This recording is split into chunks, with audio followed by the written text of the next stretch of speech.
বাবা, গণেশ ঠাকুরের বাহন ইঁদুর কেন গো? গণেশ ঠাকুর এত বড়, এই ছোট্ট ইঁদুর গণেশ ঠাকুরকে কি করে নিয়ে যায়?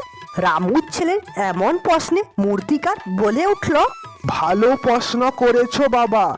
তুমি কি জানো এই গণেশ দেবতার বাহন ইঁদুর কি করে হলো? তাহলে শোনো পুরো গল্পটা।